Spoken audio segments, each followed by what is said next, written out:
probably the number one thing. It comes down to the staffing. Again, there's a fine line between assaulting attendees and being welcoming and friendly. I think having a variety of product obviously is great. And then people have that urge to save money, and so they hire that temp. Having a person who doesn't know what they're talking about giving out samples, you're better off to just have like the Halloween basket of candy. I love running companies, and I've built and exited multi-million-dollar ones, but when it comes to conventions, I had to pull in an expert. Marc Shepard, co-founder of NECANN, turned a simple idea into the biggest cannabis convention series in the US. Most of the people, if you look around the event people that are still around, they are event people that launched cannabis events. So they're traditional, conventional people, whereas I more was related to the cannabis space and get into events. So for me, as soon as I get into this, I immediately signed up to attend every cannabis event in the country because I'm like, I don't know what I'm doing. And so I was going to school. And so everybody has different methodologies, and I don't really like a lot of them, and I don't think they're good for the cannabis industry. But if you stick to traditional methodology of events, grassroots stuff, they're always cash positive. Today, he's pulling back the curtain on how these events really make money, the biggest mistakes exhibitors make, and the secret to getting products into people's hands. I don't want to make it difficult for exhibitors to have to guess which show to invest in, and then have half the people being like, that we picked the show that bombed. So if we're not there, and then there's timing. Is the opportunity there? Is there home grow? What are the actual regs? How open is the market going to be? And then is there adult use market, medical market? Yeah. And then this is the funny thing, all that stuff, none of that actually matters, because it's a matter of, is there a venue that will take your show, and do they have available dates? And the answer 95% of the time is no. We're talking business, branding, how to stand out. Whether you're running a company, setting up a booth, or just trying to break into the industry. Let's get into it.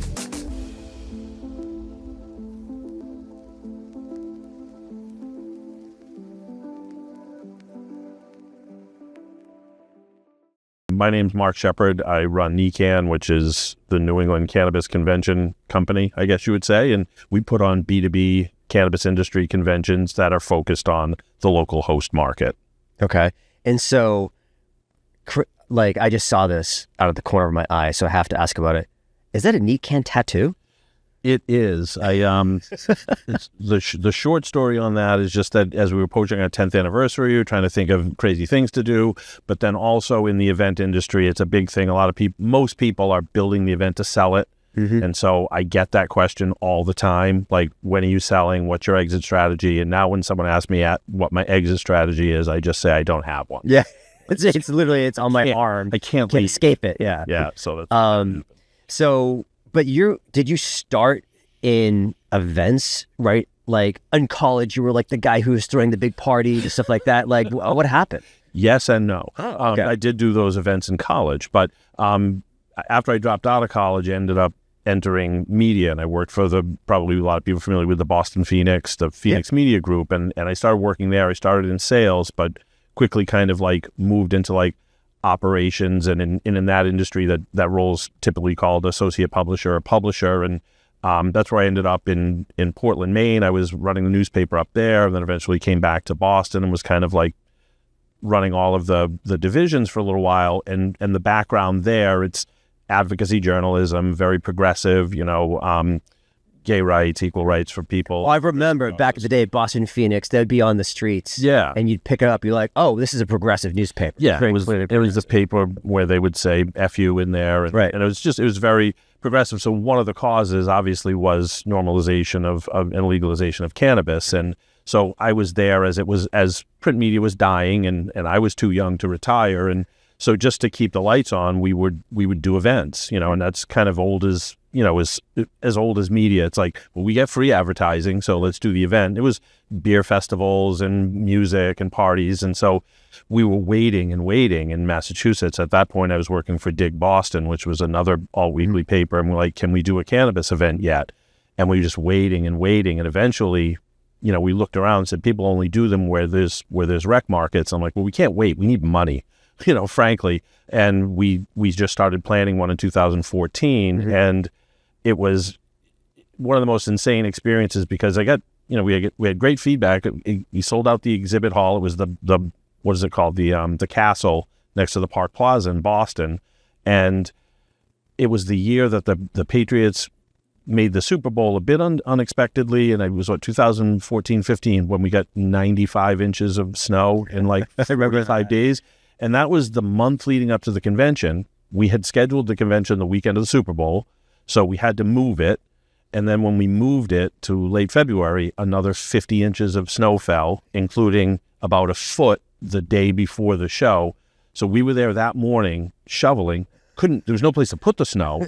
I'm like, I was like, I just want to leave. Like, I don't want to do this. Yeah. And by 9 o'clock in the morning, there were 1,000 people waiting, wrapped around the block to get in. And I was like, oh my God. That might be something. And, after the event was over, I went, to the owner of the dig and said, good news, bad news. Good news, great event, bad news. I'm doing this. Yeah, exactly. And we had opened it as a separate company and whatnot. So that was sort of, I was like, wow, this. And everybody was there for education. I was like, this needs to be done. People need this. Yeah. Were there no licensed operators, because it was now talking 2014, 2015. So who are the vendors? Grow light companies and soil companies? So medical was legal. But that's right. Medical is here. Yeah. There's medical is legal. There's no legal way to buy it or possess it. So you could, you really was just home grow. So you had, most people were focused on that home grow. And then you had the people that, doctors and whatnot who were giving out cards. And then you just had entrepreneurs, people that were coming and saying, like, there's an opportunity here. I'm not sure exactly what I'm going to do yet, but we're going to do it. And then you had the classic head shop people. But we found that the vast majority of those first couple shows, it was people looking for education on medical marijuana. And ironically, like, the first person to come in the door, because everybody let him to the front, was Bob Lobel, the old Channel 4 thing. He had problems, and he was just starting to examine, medical marijuana for pain management because he was having trouble with opioids. And so he came in and we just like, would you like to talk? And he actually, did an impromptu keynote at the first show, which was pretty cool. Wow, that is really cool. Yeah. So, for those that don't know, Bob Lobel, he's one of the OG kind of like newscasters. Yeah, back in the day, before, pre-ESPN, the only way you could see the Boston sports highlights was the evening news. He was like the cool guy of Boston sports for a long time. Wow. And so you went from kind of like the journalism angle, and then eventually you held that one show, and then you were like, boom, this might be something really big. So you literally quit that day kind of thing, or the next day. I mean, I didn't quit that day, but I made it clear I was leaving. It was a process, and because the dig was the owner of the dig was part of the ownership of NECANN, so I was just like, this needs full. So we had planned to do the event, and I was like, I don't want to do the event for you. Let's do it together. So we opened a separate company. We opened.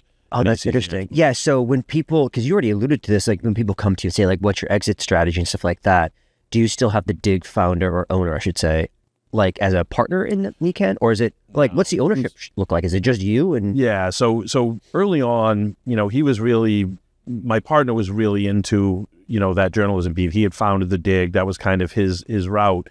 And he was an exit strategy guy, and so he looked for partners, and he just slowly sold equity. He sold his ownership stake to outside parties so now you're sitting, I think right now I have 70%, and I have two people that just have, profit share stakes for about 30%. So over the course of 4 or 5 years, he just sold off his pieces to me and to the other people. Profit shares. Is there profit in running events? Yes, there is. Yeah.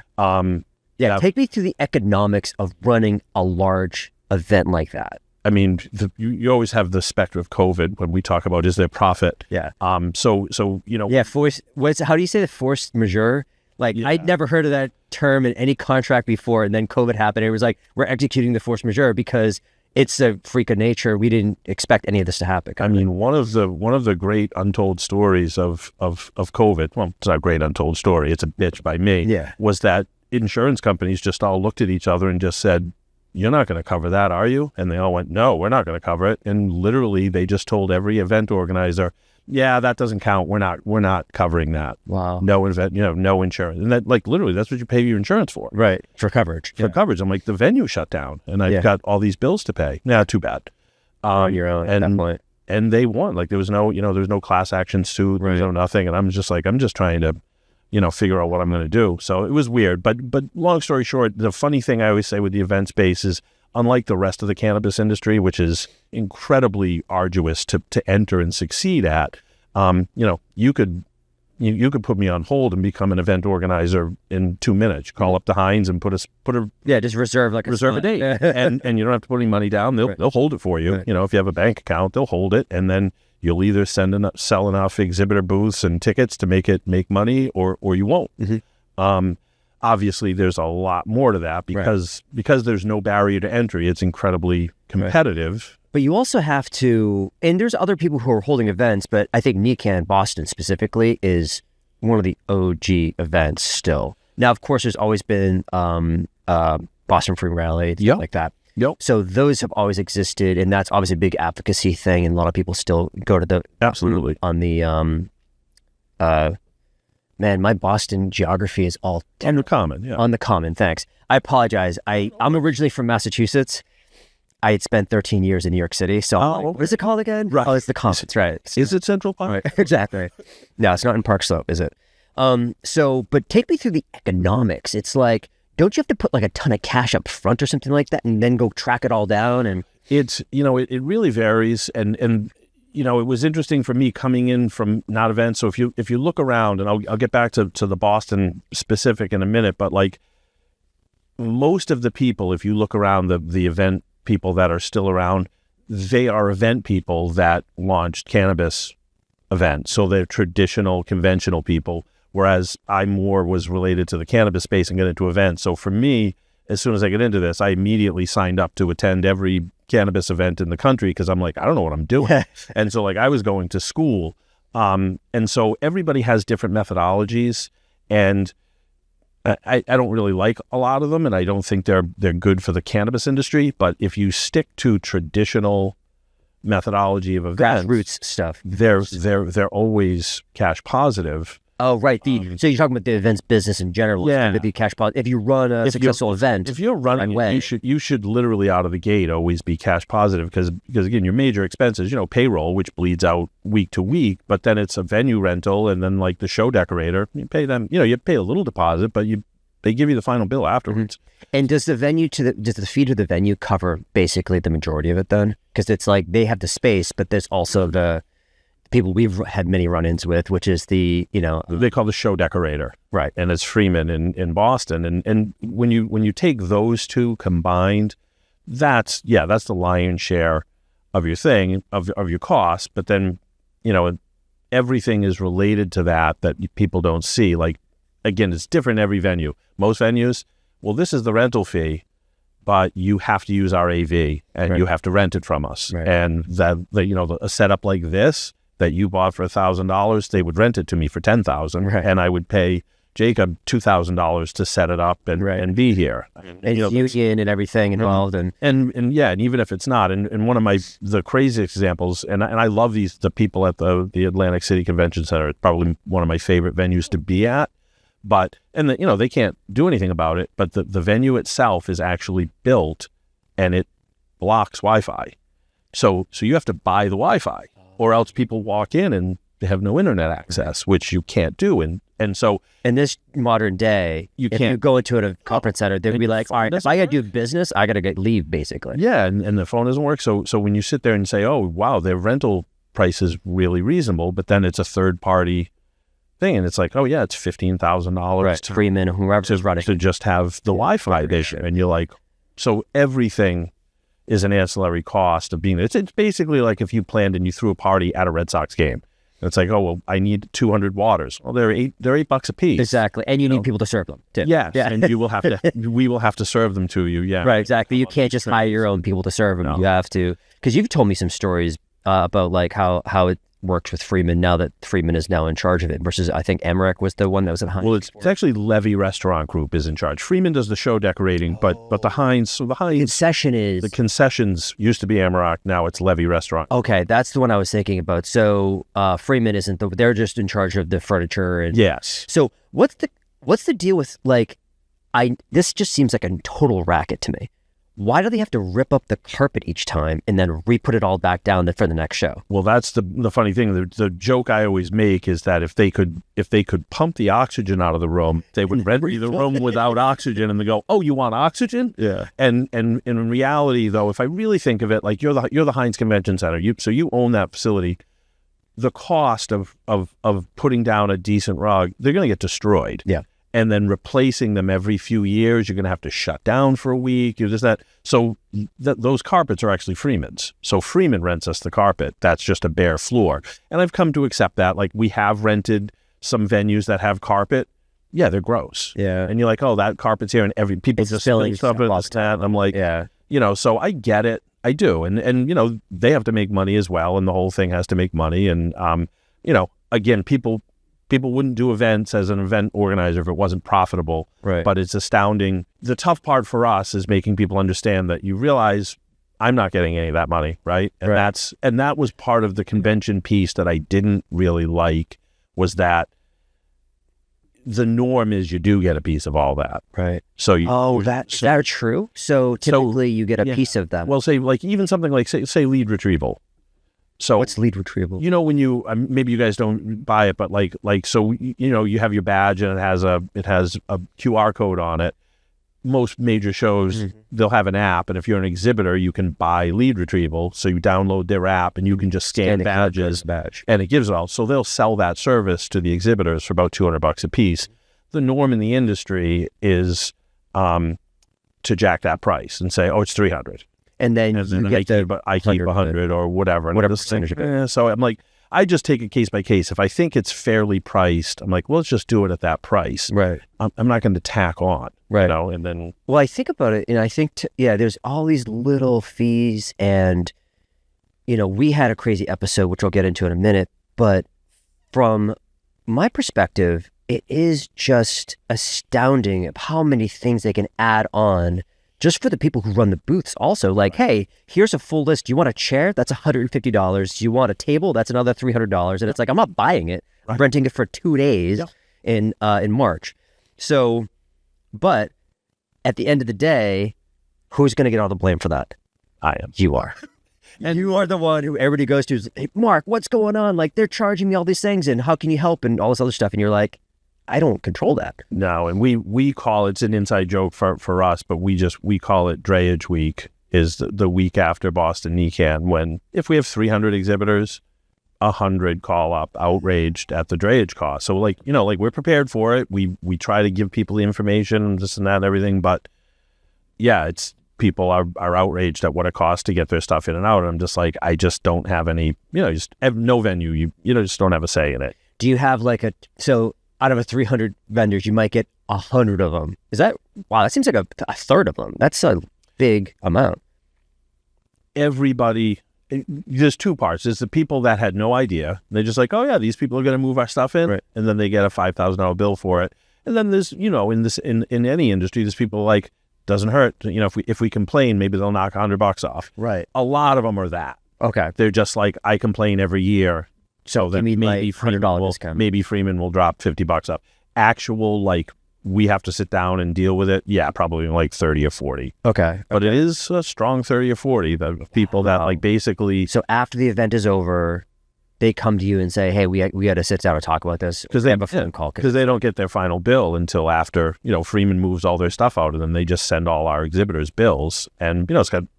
I'm not even on the bill, nothing. But they know you. They're like, you got to help me. Yeah. It's like, Freeman is. I'm.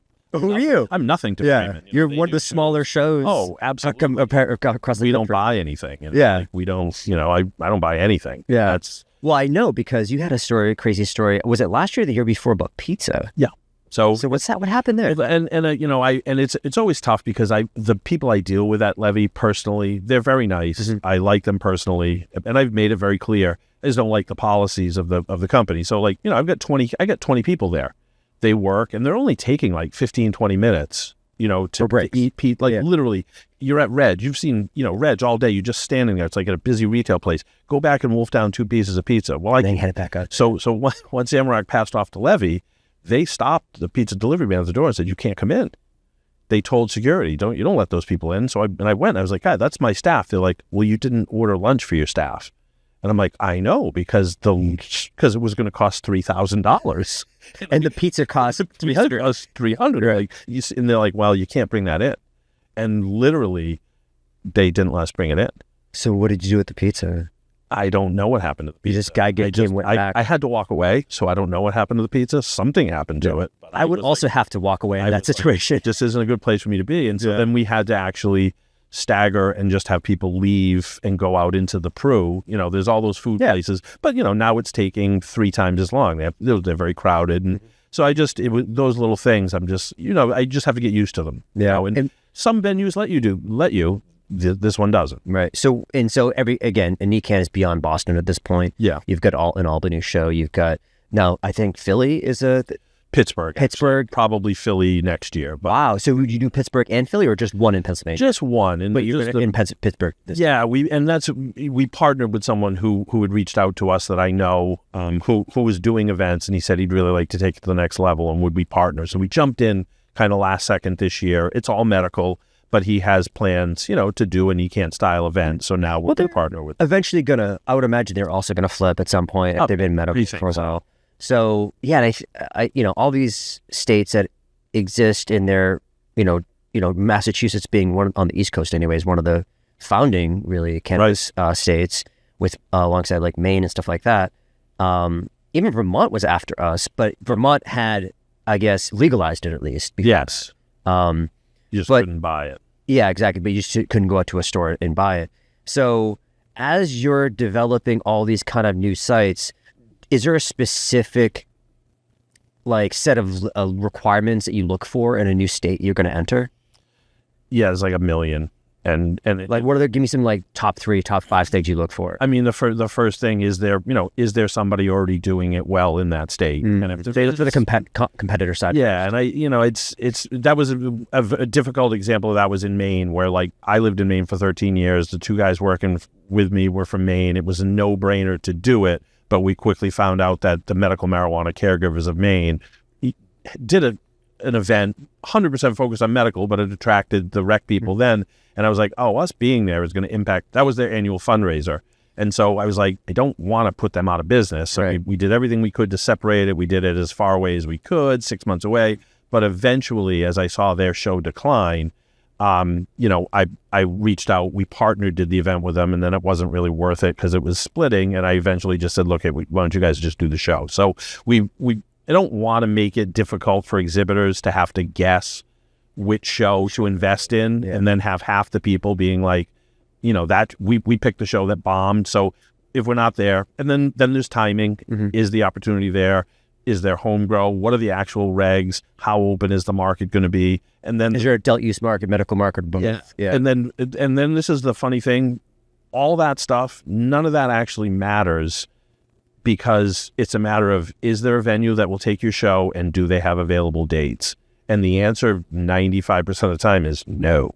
Oh, wow. So getting the venue for specific dates that you need, because it's going to be like a Friday, Saturday or something like that, and they're booked everywhere. They're booked. If the venue's good, it's booked. And you have to literally wait or look for it. You're going to get, and then, we have our show schedule. So if I'm going to add a show now, I can't add it. I only have 2 little windows. Yeah. What's the chance that is a venue that'll take a cannabis show, is big enough, has a date open within my 2 windows? It's it's right. Yeah, so that actually disqualifies a ton of optionality. But when I think about that, and something you had said earlier, which is really profound, which is you had started NECANN in that 2014-2015 season before it was legal here. They had the medical market, but before it was even legal. So I think regardless, the worldview of this, or at least the United States perspective on this, is there are cannabis consumers in every state. Right. And they're going to come out to a show, whether it's legal or not, to possess it even, because they just want to be educated, for instance. Absolutely. Right? So you could show up in Idaho, for instance. Of course, the show wouldn't be nearly as big as NECANN Boston. Right. But you guarantee there's going to be home growers there that maybe they're also people who, although Idaho is a really weird one to pick, because I think hemp isn't even allowed in there. Right. But still, the idea kind of persists, which is people are looking for really high quality cannabis content. And if there's an event that's happening from an established player like a NECANN, then you know that it's going to be worth going to. If there's nothing else available, And that's why it's, so different. You have to know the market and produce an event that will work in that market. And that's, it's going to attract different exhibitors, it's going to attract different attendees. But the toughest part we've had to come to accept in our business is obviously you make a business plan to grow, but you have no control. Just like everyone else in the industry, if you we're gonna New York's our number one target, right. Okay, but if the market doesn't open up, exactly, you're $0 in sales. That was your goal, right? Exactly. So we're in that same place. We launched New York and New Jersey at the exact same time. Our New Jersey show is 3 times bigger than our New York show. I don't think we're doing anything different. It's a reflection of the market. Yeah, it's interesting because New York definitely had a slow start. There's a lot of lawsuits that came out in card applicants and all that kind of messiness of the New York market launch, which I'm not well versed in, so I can't speak too deeply on. I do think New York obviously is going to be a big market, and it is growing. I think they're already over 200 retailers now, maybe even approaching 300 retailers. Right. So, and that's what I predicted a while ago, having been in New York City for a long time, is like, there's going to be a giant nightmare of lawsuits and mess in the beginning, but once they can kind of lock in a little bit, it's going to scale quick. Oh, you can't ignore the people. People are there. 8 million, whatever, how many, residents in just New York City alone, right? So it's like, there's going to be obviously a really market. Like, as we just said, there are cannabis consumers everywhere, right? So like in New York City specifically, if you think about it, has had delivery for 20 years or whatever, 30 years, since the 80s, people have been delivering probably door to door. And parking on the street. And just selling it. And and then you look at then there's the whatever you want to call the attractiveness of the market. And that's probably the biggest challenge for people in my shoes now, is that everybody sees New York as the golden opportunity. So and the East Coast. Yeah, there's a cannabis B2B event or networking event every 2 days. Yeah, every week. Sitting upstate. Yeah. So who's going to survive? And that's what we faced in Boston back in the day. And this is what a lot of people, when I talk to, they don't, they just, why would they know? But it was incredibly difficult when you go back to, like, we launched that first event and it was such a success. I immediately reached out to like an event management company to help us with the logistics, because I'm like, Heinz isn't going to take my call. They don't even know who we are. So you got to get into the Heinz and all this stuff. And it was fantastic for about 18 months. And then legalization rolled out, all eyes turned, everybody's looking at California, then it's like, well, what's out here? And wow, there's an event there. And in 2019, there were 5 cannabis conventions at the Heinz. And I think I probably went to like 2 of them. Just like, I knew, I'm like, this market can't support 2. Yeah. And so it was, it was that bloodbath that everybody talks about now, where they say like, oh, the market's dying. They just say, no, there's a great opportunity. So it's just like if a good job comes up, there's going to be 10 applicants. Only one person's getting the job. Doesn't mean there wasn't a good opportunity. It just means there were too many. But why do you think yours was the chosen one? I mean, what did you do right that they didn't do? I would say we obviously had a huge advantage being local, in that it is difficult. Say the first one to come was CannaCon, who had an established brand. They were doing great shows out in the West, but their model limited them to like the days of like the circus. Like, we're traveling around the country. We get to Boston 3 weeks before. We put up banners. Hey, the circus is coming to town. Everybody floods into the circus and comes to these shows. Then you're gone. Whereas we could build relationships and provide value and help work with the people in the community year round, which we did, which was arduous, which was a lot of work. A lot of relationship building, but providing value to the people in the market and opportunities year round. Then they're gonna partner with you. Yeah, and so I'm sure that you probably leaned a bit on your sales background to build relationships. Oh, sure. Yeah, and that's a big piece of it. And then again, I feel like we broke a lot of conventions in the industry. I went to the. Are you saying that as a broke a lot of conventions, meaning that you broke rules, or you actually destroyed other conventions? No, broke rules. Okay. Sorry. Yeah, norms. You broke other conventions. I'm like, oh man, you took a sledgehammer to them. We don't talk about that. But no, it was, we broke a lot of the norms, and it is funny to look back. Like, I went to the 2015 MJ Biz, and then they did their ancillary event in Chicago, and I remember it was classic convention, because again, it was convention people putting on a cannabis event. And I'm like, oh, the exhibit hall opens at 8 a.m. every morning after the after parties, before 8 a.m. till 6 p.m. Right. And then, plated meals. So like if you want, like it's sit down plated meals in the exhibit hall. No chance to go outside. Like it's just like no, you're here, then you're here, then you're here. You're gonna obviously dress your best. Business, like I went to the first one, I didn't have a tie on, I felt like a bum. Right. And I, as I looked around, and then the pricing, I just, again, I like money. I'm not trying to make it like I don't want to make profit. It's a for-profit business. Absolutely. But coming in from the outside, and especially coming from media, where I was like, oh my God, we made enough money to keep the lights on today. Right. I was shocked at how people priced it, and like a sight unseen event. We have never done it before, but presenting sponsorships, $50,000. Right. It's worth. I couldn't go there. Right. And I think our pricing, and the fact that we acknowledge that this was the cannabis industry, not a finance show, and I think we were that sort of homegrown, like we're one of you type events. So, and that's what we like about it, is that it's not so buttoned up. It's very casual. And the way we look at it is Friday is really B2B. Saturday has a lot more consumers in it. Is that kind of how you guys look at it? It is. I mean, it's an interesting thing to me because we've been doing it for 11 years. Yeah. And people stopped asking us 6 or 7 years ago, can we buy weed there? So like I knew early on we were getting the benefit. I mean, funny thing is most of them come out afterwards and ask for their money back. But if they didn't have the messaging, but we've done everything we can. I've done everything in my power to tell people, like, honestly, it's not worth $65, $70 for you to just come here and walk the floor if you're not in the industry. So it's kind of a funny thing because everyone there is a consumer. Mm-hmm. So that's a little deceptive. But then anyone who's working in the industry, like if I'm a bud tender, I'm interested. This is my industry. I don't want to be a bud tender forever. I want to see what opportunities there are. So I come. But if I'm an exhibitor, I see that person as a consumer because they're not, I can't do business with them. So it's an odd thing for us that. It's interesting. Yeah, those people they're going to come on Saturday because they don't want to take a day out of work. Well, that's what I'm saying. It's Friday, I think of always as B2Bs because that's your job is to be there. Yeah, absolutely. Right? Whereas if you're a bud tender, you don't get Friday off, but you get Saturday off, you're going to come on Sunday. Yes. And then also, I've also seen that as it's grown, as somebody who's walked a lot of floors, if you want to attend a few sessions, walking a 300 booth floor and attending a couple sessions is kind of impossible in one day. Mm-hmm. And so a lot of the people who are true B2B, they actually do come back second day. Maybe they don't stay all day Saturday, but they're like, there was no way I could talk to everybody I needed to. That's what we every year we're just like it was impossible to see everybody because we have a lot of friends in the industry also, and so you're going around and a 2-minute conversation turns into a 20-minute conversation. You're like, I haven't seen anybody else today. Yeah, but we're all friends and it's like small industry. In Massachusetts is a tight-knit group. And, it's so funny to see so many friendly faces every time I go. It's a lovely feeling when I go there because I go there and I get I talk to just as many people as I can and I don't ever stop talking. And that's rare for me because I always picture myself as an introvert.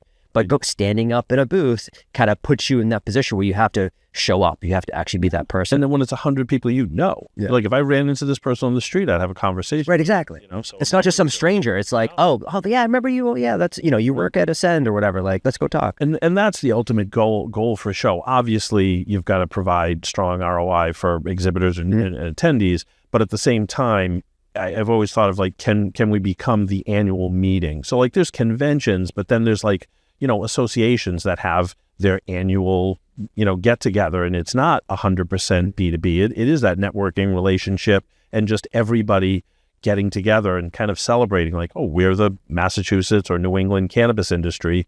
Let's hang out. And we all know there's after parties and events, and it's a great. Let's talk about that. So it definitely feels like a reunion in some ways because we haven't seen each other in a bit because everybody's busy. We're all heads down trying to grow our own businesses. But, even my staff goes on Saturdays our marketing and sales team is there both days, but our production team, for instance, goes on Saturday because they're in production on Friday.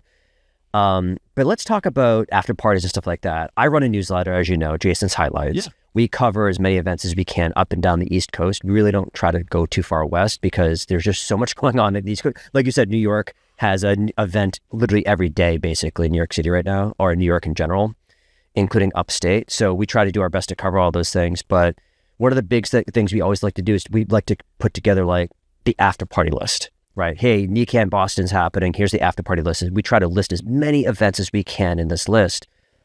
You've come to accept these after parties, right? So I think I saw you announce something like after parties are a thing, these side events are a thing. So are you accepting or encouraging it or what? Yeah, because it's an ecosystem that's kind of built around your show. And it's another thing. It's one of the norms that coming in as an outsider I didn't understand. And then when I dug in, I was like, oh, it's money. And I was just like, to me, it was pragmatic out of the gate. Before I even knew what I was doing, I was like, I don't have time to organize an after party or a networking, this and that. I'm like, you're doing one? Great. You know, that's terrific. And in my mind, if there's things around the convention, then the convention's more attractive and I don't have to do anything. What I didn't realize was that was considered like, almost like, you know, maybe it's not a perfect analogy, but the person who opens a mall hating all the strip malls around the mall, like, oh, you're benefiting from me bringing all these people here, but you're stealing from me. Right. And a lot of the event organizers, I've had conversations with me and they're like, you're crazy. Like, why do you let that person do that? Like, you should be, you know, shaming them or trying to drive them out or don't let them be part of your convention, this and that. And it's like, why? I don't want it. I don't want that. And so, yeah, we've always been like, we don't do an official event. You guys do whatever you want. If you're not an exhibitor at the show, we're probably not going to spend too much time promoting you. But if you are an exhibitor, yeah, I'll send a note out to you people. And now we've just reached that point where I'm like, at NECANN, yeah, you've seen it. There's events all the night before, both mornings, afternoons. I'm like, people, what am I going to do? I'm going to fight to make those fail? It just feels weird to me. And that was the thing, is that people like, we'll approve that or we'll give you a blessing, but you have to pay us. And it's always like, oh, you're an approved event or you're an affiliated event. What that really means is you wrote us a check. Yeah, exactly. Or you let our sponsors there, or you split the sponsorship money. And I'm like, I just don't need it. I don't know. Well, I think since you built this, it created like an ecosystem of ancillary kind of events and stuff like that where people can, but those wouldn't exist without the show though. Right. So it's like, it's this kind of holistic kind of feel to it where you're just like, and it's also just homegrown in a sense, like you said. But so there's no official like NECANN after party or anything like that. Have you ever thought about it? Like, we did it the last 2 years with Nova Farms just because they came to us with what. So they came to you and said, "Hey, we want to be the sponsor of an after party." How would that work? And they were bringing. I'm sure you saw they brought some really high level acts, and it was free admission. And to me, I'm like, that's always my thing. I'm like, well, we have 10,000 people there. It's an after party, but only 100 people can get in? It's not really an after party. And how much are you charging? Right. Charging $100 a ticket or something. More than the convention. Yeah. So, and they packaged in that sort of official title with it, so we did it. I don't actually really want to do it, Right. And part of it to me, and maybe I'm just paranoid, there's a liability to, I have no. Once you attach the name to it. Oh, I mean, there've been every year, and sometimes 2 or 3 a year, I get calls the weekend after, we're coming after you guys. There was the NECANN after party. This happened. I'm like, wasn't the NECANN after party? It says NECANN, Right. So I'm like, even when I'm not affiliated with every event, I've had to deal with accusations and smears. Oh, absolutely. There are stories, guys. I'm like, I had nothing to do with that event. There are 100% stories, and so I always caution my team, and I caution basically whoever I talk to at the NECANN events. I was like, it's fun, go to the after parties, but maybe don't stay past 9 because there's a lot of handsy people out there, and people are getting a little drunk and all these other things, and it's not a good look in these after parties, but like some of them are really well run. Some are great. But like, it's just as the night goes on, you got to get up in the morning. My team's got to go up and go to the booth every morning. So it's like, I want them to be on. But besides that, it just gets a little bit rough around the edges, you might say, after like 9-ish p.m., 10 p.m. As it gets later, the chances of something bad happening grows because people know, there's a ton of cannabis industry people here. Right. And then, they must be carrying, they must have money, they must have product. Right, exactly. And then the people, the shadier the event, the more likely that they're going to illegally use our name and logo and make it look like official, but you never sanctioned it. The people who are above board generally call up and ask. They're like, hey, do you want to, can we be an official party? And then I just say no. I'm like, can we say NECANN? I'm like, you can say NECANN, please don't use my logo. Yeah. And we have a great relationship. I mean, that's the funny thing is I have a personal relationship probably with 90% of the people that do the successful events around it. And like you said, I recognize the value they bring. They recognize the value we bring. So we have that conversation of how can we make this, better for both of us. And, I think it's a great model to do it that way. Yeah, I like that. Is there, getting back to the specifics of the show, how do you, you've been looking at this for quite a while, for a decade, basically, and before your journalism career, before that, your journalism career, looking at all these events over all these years and going to MJ Biz and stuff like that, are there specific, what are people doing wrong, I guess, with their booths? I mean, the number one thing is not being all over your staff of the plan and pre-planning, and I mean, I could talk for a long time about it, but just to give you an overview, MJ Biz is a little bit different for NECANN because unlike most people, every single booth is a customer, because if they bought a booth here, they could browse, and there's tons of businesses walking the floor. So we have more sales opportunity probably than anyone else there. That being said, yeah, we're working on that show for months. Leading up to it. I'm reaching out to every single booth to try to make a connection so that I'm not walking up blind and saying, is there someone here that handles your trade shows? And when I look at so many booths come up, and so someone has a booth, they bought this really nice booth near the front of the thing. I have the relationship with that person that bought the booth. Are you coming out? No, I'm not coming. We're sending, we have staff out there, this and that. And then I get these people that they come up and they're hired to work the booth. They don't know where their booth is. They don't know anything about the venue. They don't know anything about the event, how it works, what the schedule is, where do I find out what the exhibitor list is, this and that. And then they're just going to walk in and they're going to man the booth and say, yeah, if someone comes up, I'll talk to them about the product. If they don't, in 20 seconds, I'll be looking at my phone. Mm-hmm. And then that's the person who I get the call from and say, well, our people said it was, it wasn't a very good show. There weren't any customers there. Right. There's no ROI. There's no ROI. And I'm like, you spent all that money on a booth, and typically a booth represents like 20% of the cost of show. I'm like, you spent $20,000 to be here, and then you just hired what I feel is like 3 people off the street to just sit in the booth and look on their phones. I'm like, It's like, it's not an ATM. You don't just set the booth up and people deposit money.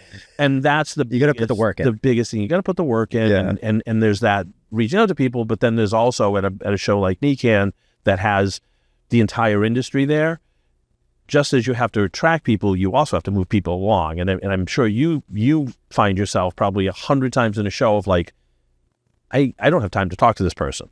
If I did, I would. See somebody over their shoulder. But I move you along. I'll see somebody over their shoulder. I'm like trying to rap, and I'm just like, and the person keeps on going, and I'm like, I totally want to be here for you right now, but like, and some other people who, especially people who are waiting to go talk to me or something like that, they'll just like cut in front of the other person. Yeah. So you get there's various mixes of people of aggression of like, just I got to go talk to Jason, so I'm gonna go butt my way in here, which I'm like, whatever. I'm not gonna be the police on it. Yeah. So but one of my biggest pet peeves when I go to conferences is having a person behind the booth on their phone. They're sitting and their face is in their phone, and you're just like, what are you doing here? Why even show up? Don't come. Like, I'm walking by. I remember going to an event. It wasn't yours, but I'm walking by and I looked up and I read the banner, and the person's just heads down still. And I'm looking, I'm like, oh, this actually might be something I might be interested in. And the person and I kind of stood there for a little bit, like, hey, are you going to lift your head? Like, I'm here. Right. I go, but I'm like, I'm not going to do the work. I'm not going to like go tap you on the shoulder. I'm like, maybe this is something. And I eventually just walked away. I was like, this is insane. Like, why would you spend all this money to be here? Staff it with people who don't care to be there or winging it or whatever. Yeah. Not prepared. It doesn't make any sense. I think for most organizations, I think it's the bigger the company, the more apt that's to happen. And I see it as a lack of cohesion between a marketing team and a sales team, where the marketing team is making these decisions for the booth, and they're all about what the booth looks like. Who's in charge of the sales strategy?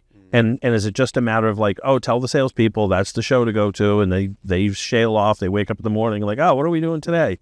And not, I'm a sales guy, and I so I have great respect for how difficult sales is. I also know what it's like when you're like, oh, wow, what? You're sending me to Vegas for a show for 3 days? Yeah. And my boss isn't going to be there? Yeah. It takes discipline. Right. And it takes management. And those companies that'll sit there and ride their salespeople with I need 40 activities in Salesforce every day, and I need to see this, and do that. And then they just, he's at the show for 3 days. Just let him be. And I'm like, yeah, bad strategy. Yeah. You have to pre-plan. Like the people that show up and be like, ooh, who am I going to meet today? I'm like, the map's been online for 6 months. Right. You're looking at it today. Yeah. You're lost. You've already lost. It's funny because I love the map. The map is a dream for me because I get to see where everybody is. I get to see all the vendors. And my sales team's already gone through it probably like 2 or 3 times at this point. Right. They're in preparation because it's a month away. Right. So for us, our pre-planning really starts with that map, right? Absolutely. That's one of the best tools we have, is just being like, who's going to be there? Are there any stores that we want to be in are going to be there? Who's setting up? Even competition, like if there's any competitors, like where are they going to be? Okay, let's try to figure out a strategy around that. If there's anything to be said about it.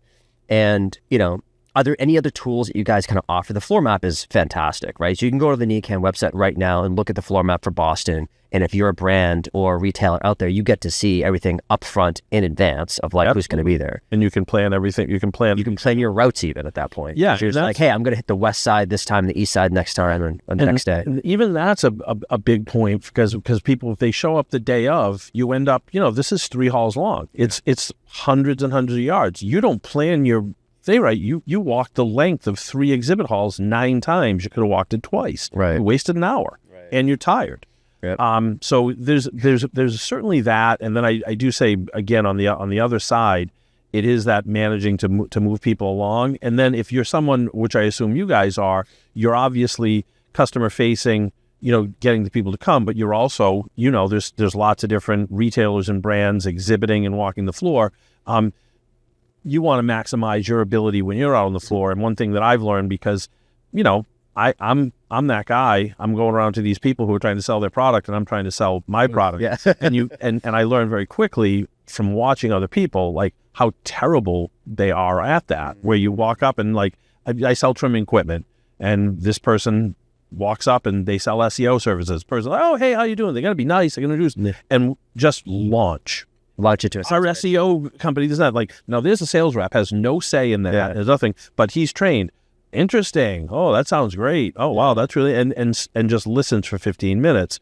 And so the salesperson is killing themselves. Yeah. But then that person who they may have a booth, they're killing themselves. And so we very quickly just like you come up and you just say, don't want to waste your time. I'm not your customer, but I might have something that the person who does trade shows for you might be interested in. Can I get their information? Mm-hmm. And then that's it. And then if you see anyone else approaching the booth, you just say, I'll come back when you're not busy. Right. And that's how I tell everyone, if you're going around, if you're an exhibitor and you go around to the other booths, have that etiquette, and the person in the booth will appreciate that to the point that they will never forget you, that you actually didn't hound them with a sales pitch. Oh, absolutely. You let them reconnect with a customer and you respected their time. It's hard to not notice that because so many people don't do it. Yeah, I love that because I do feel like there are so many people who are coming up to our booth and I don't have time for them all. But if somebody is just like, hey, I've got this one thing, I'll catch you later. Here's what we do. If you can hand this to the right person, whatever. It's super appreciated because if you just go, and this has happened to me many times, you just go into a sales pitch on me about grow lights or something like that. I'm like, I gotta like grow lights? Cool. Like I'm very... So to the point where, especially as the day gets a little longer, I'm just like, to the point, I'm like, dude, we don't even grow. Like, just leave. Right. Like, you should have done a little bit of research on who we are first before you start figuring all this stuff out. Absolutely. Now, of course, it's hard to know exactly that we don't grow because we're a manufacturing facility, but they could have found out. Or could you ask the question, like, hey, are you guys cultivators or not? And then that'd have been like, all right, cool. Let's, I sell the cultivation stuff, so no worries. But if AB's looking for cultivation stuff, here's my card.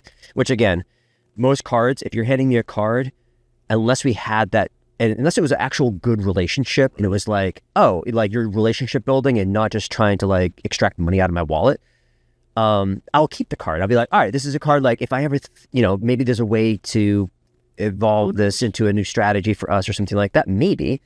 But it's the people who are just shoving cards in my hand, being like, "Hey, do all these things," and I'm like, "I don't owe you anything, dude. Like, I'm just the one with the booth." Yeah, exactly. I'm paid to be here, Right, to talk to B2B consumers, things like that. Right, and that's something that I've sort of developed because I find myself in your shoes again. Like we buy a booth at MJ Biz, and so very quickly, I developed the thing. People come because it's always the first day. They're right out of the gate coming, and I just say, "Listen," I say, "I'm here to sell my services. I do buy services. Here's my card. Email me what you have. I will look at every email in my inbox tonight. If I'm interested, I'm going to reply and say, come to my booth tomorrow. Mm-hmm. If you don't hear from me back, don't come." Yeah, exactly. You're wasting your time. I think a lot of people, yeah, and I think, in salespeople especially, not especially, but, a lot of people get offended by getting ghosted and stuff like that. But there's only so much opportunity that I have to give in those situations. And so, Clock is ticking. Yeah, it's like if you hit me up 3 or 4 or 5 times and I still haven't responded, like totally, like you got to get really creative for me to respond. But it's most likely just not a good fit. No. Because if something's a good fit, the way I'm an inbox zero guy. Do you know what that means? Yes. Just I always have to be at 0. I never have anything unread ever. But I'll flag it and move on. So if somebody sends me an email and it's like, "Hey, I met you at the show," I'll flag it and move on because it's something personal, right? Whereas if you just added me to I hate when people just randomly add me to their newsletter, and I'll just get spammed all these newsletter stuff. And sometimes it's like a friend-ish of mine, like an acquaintance that I've met at a conference. I think they're cool, but then they just add me to the newsletter. I immediately unsubscribe. And it's just like, that's not relationship building. That's just like, it's the difference between like views versus leads. Right. You know what I mean? It's like, yeah, you got an impression from me because I looked at an email, but then it didn't turn into, I'm not a lead for you at this point. I'm abandoning all hope that this is a good relationship. I can actually remember when the thought of doing that was outrageous. Like they added me to their list. Well, I'm calling the president of their company. They added me to their, and now it's just every person I talk to, I expect to get an email newsletter from them within 24 hours. Yeah, exactly. Because I have your email address now. You've signed up for my list. Yeah. So when you talk about inbox zero, which I'm a huge advocate for, and this is one of those times like this 4 week, this is my challenge period. Like, how can I be inbox zero 3 weeks before the event? And yeah, now I have to designate time to unsubscribe to newsletters. I'm just like, that's part of my day now. I have to unsubscribe to the 20 newsletters I got signed up for this week. Changing topics really quickly, because I want to go to consumption real quick. On the consumption side, I'm going to tell my story real quick, and then maybe we have some tips for brands. So my story is, and this is when Levy just took over. It's the first year Levy took over. I was driving in, so Levy being the concessions. Yes. Before that was Amarac did the concessions. Mm-hmm. So when we had Amarac as the concessions, we brought in a bunch of our seltzers. We sampled them out. We gave out just whole bottles. We didn't crack them open sometimes you crack them open. For the most part, we just hand them to people and stuff like that. Right. Because we want them to sample the product. And they're uninfused samples, to be fair, right? We actually have a special label that says clearly that's uninfused, has a big yellow stripe down the side, like you can't get it confused with our normal product. So we gave a bunch of those out. I think we gave around 500 out the first day, and we had 100 left for the next day. So we were like, okay. So the following year, we said, we're going to bring 1,000. So we stocked, we filled everybody's trunks with as much seltzer as we could, right. Hauled it all the way to Heinz, set up in our booth, put all the cases of drinks in the back of the booth, and we were ready. We were like, okay, we're giving out 1,000 because we gave away 600 in a day in an hour, So we were like, all right, it's 2 days, we can blow through. And I think this is back when we had a 3 days show, maybe. Yes. So in the 3 day show, we'll definitely get to 1,000. And so as we're trying to get prepped and stuff like that, we were like, all right, we're good to go. We get to the show. No, my team calls me and I'm on my way in. I'm on like Mass Pike or something like that. Sure. I can't remember. My team calls me. We can't give out the samples. And I go, what are you talking about? They said the concession people, Levy, said that we can't give out any of our samples. It has to be in a 3-ounce cup, and that's it. I'm like, but we're not even opening it. Just hand them the bottle. Like they can open if they have a can opener, bottle opener. But again, nobody really. I mean, some people carry around bottle openers, some people don't. Whatever. It's a walkaway. It's just a walkaway product. It's not. It wasn't meant to be consumed there. And we had like a separate keg maybe also just to do that. So we were just giving out. So when that happened, I was like, all right, give out the keg. I'll call Mark. I call you, and I'm like, what's going on? Blah blah blah. And then that's how I realized that you're not in charge of any of that. No, they don't care about it. Yeah, Levy that's their rules, and I know you don't agree with all their rules, and so we're definitely on the same page there. But that was a big hit to us because they wanted $1,000 to waive the concession as a concession fee, right, to make up that revenue that they'd be losing, so we could just give out our bottles that we were giving out. So we paid. That was the Friday when I heard about that. On Saturday, I said we're paying the fine, basically, sure, the fee. Paid $1,000, and they wouldn't even let us do it until it hit the bank. So now it's like 1 p.m. It finally got approved, and we blitzed everybody, all hands on. Right. We gave out everything because I'm like, I'm not bringing any of this home. Who's hauling it back? Imagine that. I mean, I've been at booths where I've had to give out in a past life in like a finance conference or something like that, where we've had T-shirts and what. And I'm like, I don't want to haul any of this back. And and every booth person knows that too. They're like, I'm trying to give this away. Right. I'm not trying to put this back in my luggage. No. You know what I mean? Or give it to Freeman or whatever to like send it back or wherever No, it's not coming. It's not coming back with me. It's all staying here. I leave my furniture. It's just gone. It's a loss for me. So, but that was our sampling kind of nightmare that we had to pay up for, and you were gracious enough to like help us out a little bit. But when it comes to brands coming into NECANN Boston 2025, like, what do you, like, we obviously know the Levy rules now. It's a 3-ounce cup, for instance, right? And you can have uninfused samples. Like, what are some good strategies for brands to take advantage, to like get product into people's hands? I mean, I think probably the number one thing, it comes down to the staffing. Again, there's a fine line between, assaulting attendees and being welcoming and friendly. I think having a variety of product obviously is great. And then having, again, this is going back to the staff again, people have that urge to save money, and so they hire that temp. Having a person who doesn't know what they're talking about giving out samples, you're better off to just have like the Halloween basket of candy. Mm-hmm. And so like a very knowledgeable person who can listen for questions, but also can answer and can talk about the product is just a huge difference, because I see lots of people give out samples, and I just see someone in a company T-shirt with their head down just handing cups, and I'm like, they might as well get water out of the fountain. They're not going to remember. You're the concession stand at that point. You're not, like, no idea. And so to me, I'm like, again, it comes down to that prep thing. Everybody should know, like, what are the, like, even shorter than an elevator pitch, what are the 2 or 3 sentences that we're going to repeat to every single person as we hand it out that might spark a conversation? What makes us unique? Why is this different? Why should you remember this or look for it, rather than like, we have Lime now. Right. Like and I don't know what that is for every product, but you've got to differentiate yourself, because more and more these shows are becoming brand showcases and retail showcases. So you're competing now for that. It's not somebody like, you're thirsty, go there. They're like, no, there's people everywhere. Right. Yeah. With that they become more sophisticated, which means to differentiate yourself, you have to be creative sometimes. Absolutely. But so just getting back to consumption specifically, because that means something very specific in the cannabis industry, right? Right. And the Cannabis Control Commission came out with a pennying bulletin. Yep. That bulletin caused a lot of confusion for a lot of people. But we already know that there's no consumption at your events anyways, regardless, right? If you wanted to consume, it would have to be friend to friend, and you'd have to go outside or something like that, right? Yeah. And there is a community outside. I'm sure you're aware of it. Yep. Absolutely. There's a big community outside when people want to take a smoke break, and they just chit chat outside. If the weather permitting, it's actually quite a fun time to be out there. It's a blast. It's probably the biggest FOMO I have in my life, as I walk by the windows on the 3rd floor. I'm like, why can't I be out there for 5 minutes? Yeah. No, it's a great atmosphere. I've gotten out a few times. It's a fabulous atmosphere, and I give the Heinz a lot of credit for that. And just to back it up so people understand, the Heinz is owned by the state. So the state doesn't have to just, it's not just like, what are the laws in the state?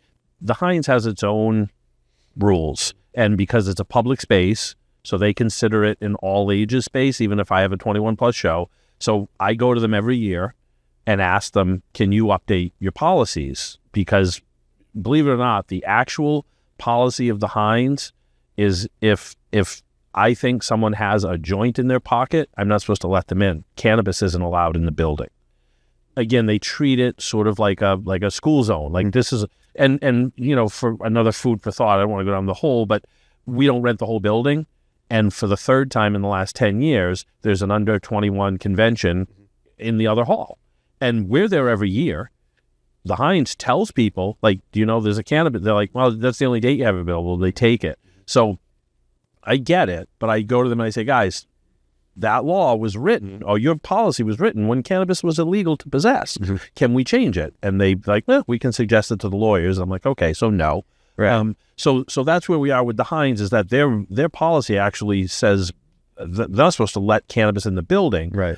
But to their credit, there's a difference between the rules and enforcement. They're pretty tight in the building, but I've never heard anybody say they were hassled out front, even though it clearly says no smoking, no consumption. It's on every sign you have, right? And so they just, they've been very cool about that. Yeah, and I remember that last convention, it was not a spelling bee, but it was something like that. It was some kind of big, it was like for 21 and under, and it was like a high school, almost like an AP type thing, like an extra thing. We've had a cheerleader competition, we've had special needs convention, and I don't remember what it is this year, but again, it's under 21 children. And then the tough thing, who gets blamed for that? You guys are so thoughtless. You didn't even try. I'm like, we booked it 3 years ago. Right. You know what I mean? So is Heinz, so knowing that there are other events in Massachusetts that do allow consumption and have almost, I don't want to call it christened, but like the CCC is kind of given a nod of approval for, but this bulletin actually kind of throws a little bit of shade on that a little bit too. So I don't know what's going to happen with events and consumption. If it's a private event, I get it, it's a private event, but as a brand, a licensed operator also, right? Those are two different things. I'm a licensed product manufacturer and I'm a brand. Right. So if I was just a brand coming in and co-packing with somebody, then I've got a different set of rules, but I'm a licensed operator. And so last year when we went to a consumption event, we sent our product to a retailer, fully compliant, manifested it over and stuff like that, seed to sale metric software, all done. And they sold it back to us basically for a little bit of money, a nominal amount, so we could sample it out to people at this event. And it was a B2B, it was an industry event. Is that the Flower Expo? Yeah, exactly. Yeah, okay, sure. So I didn't want to cause any stir up any. No, I know Jason very well. He's a great guy. I'm friends with pretty much every event organizer, unless they already hate me. Right. I'm never going to have a problem with another event organizer. I love them all. Yeah, Jason will be coming on the pod eventually as well, as he's leading up to his show. But like when we're talking about events like that, what's my number one question for him is like, how are we going to get to these samples? Because the last year, the CCC even spoke at that conference at one point. So like for me, it's just like, can we or can't we? And how are those rules going to be kind of either enforced or not enforced? Because that bulletin that came out about penning is super confusing for everybody now. And we've basically pulled back everything. Although we weren't really huge into it anyways. We have an established brand that we have to sample less and less. But there's a vendor sampling route. There's also employee discount programs. There's like a bunch of things you can kind of do to get product into people's hands to get them a taste of it. Sure. Because it's a lot of what people have. They want to try it before they buy it, right? Like every other product in the world. Exactly. So are you like Heinz for life? Are you like, what do we, because would you ever consider doing a different venue with consumption? Oh, no, absolutely. And I have a huge appreciation for the Heinz and the fact that they were the only large venue that accepted us. We had to go and talk. I sat down with them. I had no expectation they would take the event. There was a lot of risk involved at the time. So they took us in. Their rules are tough, but everyone else said no back in 2014, 15. They were like, get out of here. So I appreciate that. I am now at the point where there isn't a venue of scale that could host our show. So I'd have to scale it back even just to try to do it somewhere else. But the thought in the future of having an event that had those two different components, like go strict B2B here, and then maybe a second day or a different one where like it's going to be a lot of brand sampling and consumption. The biggest limitation almost by default has to be outside. And I just don't have the stomach for hey, I have a great annual business plan, but if it rains, I'm ruined. Right.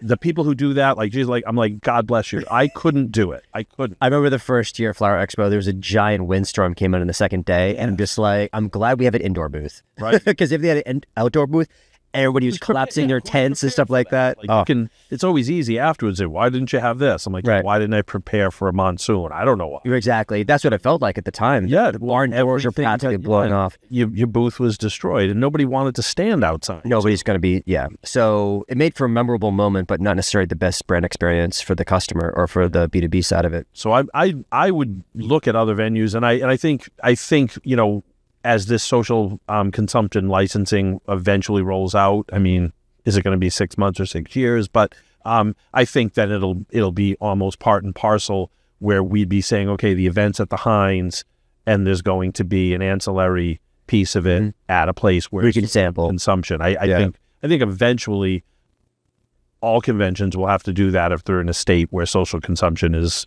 possible. Yeah. Well, because I know in California they have the pop-up license, I believe it is. So you can just pop up like an event and have like consumption, and that's New York what's being proposed from Massachusetts as well, where it's just like, hey, again, there's definitely planning involved, because I think you have to tell the CCC like 6 months in advance you're going to have it or something like that, and they have to get the okay first, and then when you plan it, there has to be obviously seed to sale and all this other stuff, but it's basically like a one-day pop-up event that you can just kind of throw, and but social consumption I think definitely could change a lot of that. So I guess for parting kind of words here, what do you like NECANN 2025? What are your expectations here? I mean, we've seen over the last few years, that slow transformation of the show. Again, early on, it was mostly education and all medical marijuana. Then it became outside people looking to provide infrastructure and ancillary products.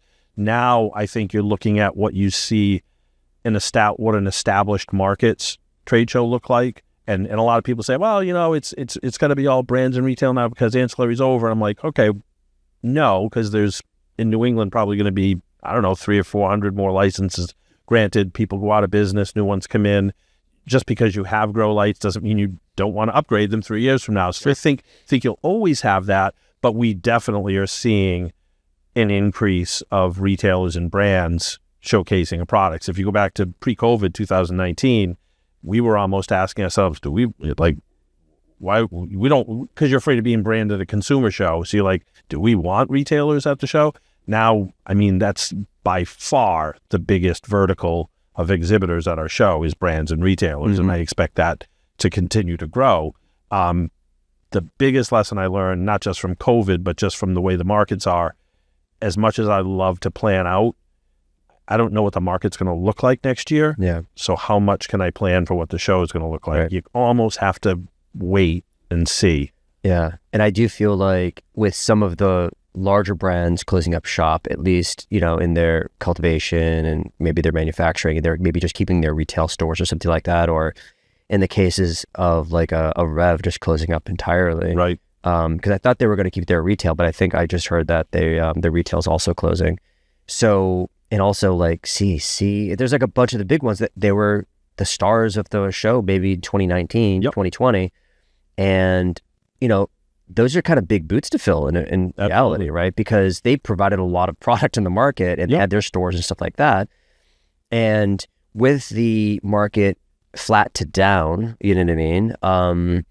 I would love to have more brands kind of fill those shoes. Right. But at the same time, it's just Massachusetts cannabis has been really tricky over the last year and a half, 2 years, because the simple fact is compression pricing, the price compression along with, because I talk to retailers all the time. They're like, our numbers are growing as far as like how many people are going into our stores and buying product, but the prices are going down. Right. And so we're making less money still. Yep. But we're getting a lot more traffic. So that translates into how do we get either brands in here that have, good margins with them, who can, premium products, stuff like that, stuff that we're trying to do ourselves, as well as what are more opportunities to get more market share of consumers, right? And one of the big things is the show. So NECANN Boston is our biggest show. Right. Flower Expo is a second. But NECANN Boston is where we premiered back in 2022, I think it was, the actual official like commence operations and all that stuff. We were in market at the show in 2022. And now we're in 2025. So this is our third year full of being in after commence operations. The advertising rules are so strict around what you can and can't do with consumers that a lot of brands and retailers are they're chomping at the bit to be like, how do we get in front of more consumers? How do we find more people to be able to find out about our brand or walk into our stores or delivery or whatever? And I think this fills that kind of need, because that's why I always look at Saturday as more of like a consumer-friendly portion of it. Whereas, because you're not going to take the day off on Friday to go to a convention necessarily unless you like are in the industry and marketing and sales specifically. Right. But on Saturday, it's your weekend off. You get to go. And yes, you may work in the industry, but you're also consumer. Almost definitely. Yeah. And so, yeah, there's probably 99% of the people who work in the industry are consumers. I know there are a few people who have stayed. But that's, I think you're on, and it's one of those things, again, maybe we'll alter our marketing strategies as it continues to grow, but it almost takes care of itself in that 3-4 years ago, we had told consumers there's no point to be here. And if they showed up, they were right. Yeah, I don't need a trimmer. I don't need an extraction machine. But now if a consumer looks at that map and says, wow, there's 40 brands there and 25 retailers, I do want to go see that. And I think that we will see that return of consumer. There's always the job, I call them the job seekers and career seekers as well. But now you can actually do that. And that's where I stuck with it again. It was a norm. Like midweek was when the convention was, because B2B, B2B, B2B. And I'm just like, it's a new product. It's a new industry. Don't we want, job seekers, career seekers, consumers to see what this industry is? So we stuck with the Saturday against a lot of advice. And I do think that will pay off in the coming years, that this will have, you'll be able, like, we don't label it that way now, but like you said it, most people think of it that way. Get your business done Friday, and then you almost want to swap up your booth and be like consumers, like, exactly. How do we get product into their hands? Because you're going to sample or whatever. Yeah. Uninfused, of course, at that show, your show. This has been fantastic, because it answers so many questions about like how you think about the process, because we're trying to do our best to take as much advantage of the show as possible. Right. And so have your after party plan, pre-plan your event even from that perspective. Get the right people at your booth, make sure that they're able to stand up and engage with people and not necessarily beat behind their phone and, all that stuff. And then for us as a brand, it's just getting as much contact points as possible in the industry and outside of the industry to get people to try our product, right? So that's the big thing for us, is that's why, again, we'll be bringing some kind of drink version of our seltzers or something like that to the show. We haven't decided exactly what we want to bring yet, but we'll have the 3-ounce cups and sampling and stuff like that, all uninfused, but at least you get a taste of kind of what we're up to. And maybe we'll have a special surprise also to unleash. All right. I won't tell anyone. Yeah. Do you have anything special? Actually, any parting words? Yeah, no, I mean, for this year, a couple of things that we're doing new. We had put a room aside as a women's lounge, sort of a refuge, and the last couple of years, but struggled to like make it more than just a room. And we finally connected with the ladies that do brunch. They've been doing it all over the country, and we kind of did a deal with them. We sort of hired them to host the Women's Lounge for both days. So there'll be content there. There'll be hosts in there. They're going to do some networking stuff. They'll have speakers. They'll have refreshments in there. So that'll be a nice thing up there. The biggest thing, of course, is that the entire convention is encased on one floor. Big trouble last year having it on 2 different floors. We didn't have an option, but it wasn't ideal. And then the NECANN Cup, which has really expanded. It really blew up the last couple of years, and now we've really dedicated a huge stage space for it. That's on Saturday, and that attracts like 700 growers to watch those awards. But since that stage there's Friday, there's a group of people who started doing some programming at our couple of our shows last year, headed up by Dustin Powers from the Good Life Gang, and they have a little group. They call it the Weird Brains Weird Brains group. I don't know. But they've done a few of our shows, and so they're going to take that stage over on Friday with just some free programming. They've filled like 5 different sessions with a really, really impressive array of very knowledgeable, deep understanding of the cannabis and the sign-ins and all those things. And then that'll be great. Then the final thing, we made the jump. I hired a program director to put together a 2-day track of just psychedelics. And so there's going to be a really large room 207, psychedelic track. And this gentleman, Jack, who's very well known in the psych community, he's put together, even me, who I'm not well versed in who the experts are, I recognized half of these people, and I was like, wow, this is going to be fantastic. So first time ever that if you're into the psychedelics rather than cannabis, it's worth being there for both days just for the programming. Oh, that's fantastic. So it's more extensive programming outside of cannabis even. Yeah. So that's interesting. But the name is still NECANN, I guess, right? Yeah. I mean, we maybe that'll launch it. We partnered with someone in Florida who does cannadelic that's more psychedelic because rec isn't legal down there. But there's such an overlap that it's just a natural thing for us. Again, just like we started in medical, then went to rec, we'll probably be at the forefront of programming and content for psychedelics as that progresses. That's fantastic. NECANN Cup. So that's an award show. Everybody submits, right? You pay a little nominal fee to submit kind of a samples or whatever, and then you have a test set of judges.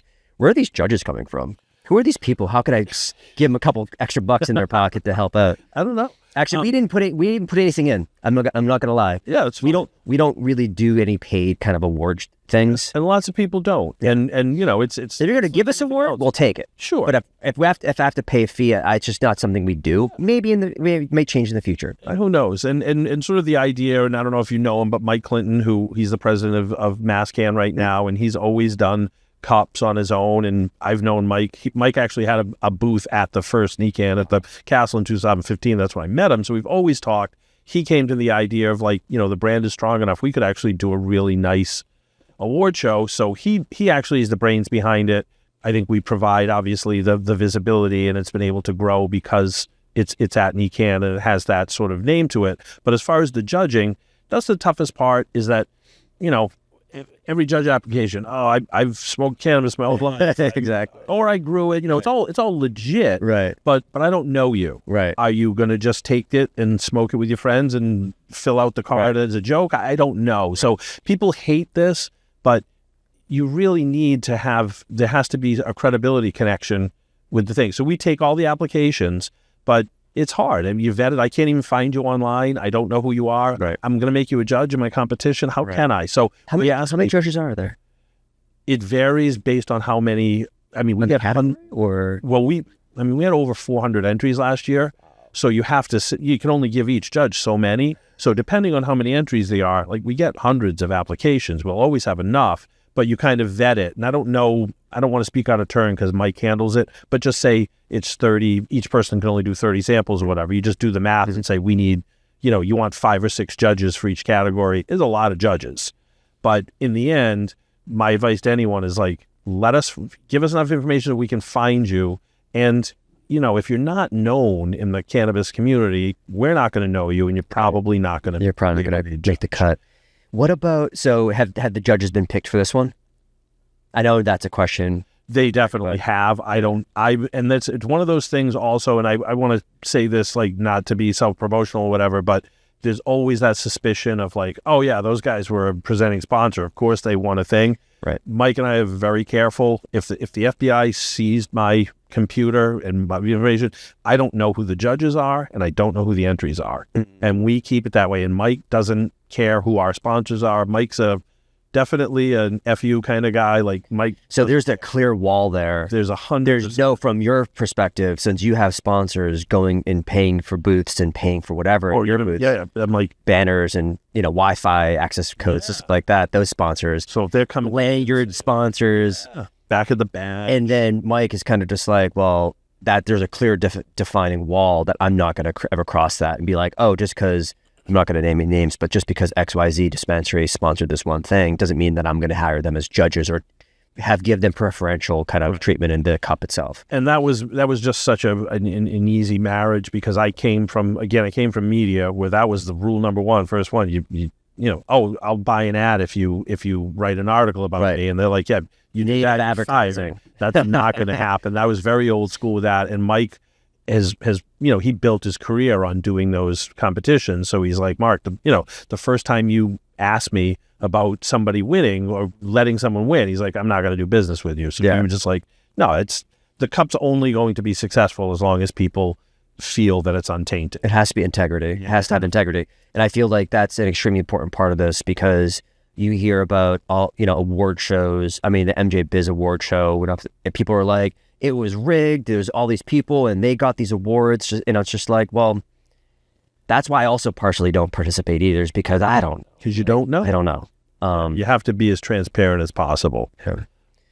Well, I appreciate your time. Thank you so much, Mark, for coming on. And is there any other last words you want to promote or anything else? I mean, I just think everybody should come to NECANN Boston, right, and come see the Good Feels booth and get refreshed with Jason's wonderful surprise that I'm sure that he'll have. He's promised it, so I know. I promised it on tape. That's right. We're going to have it. All right. Appreciate your time, Mark. Thank you so much. Thank you.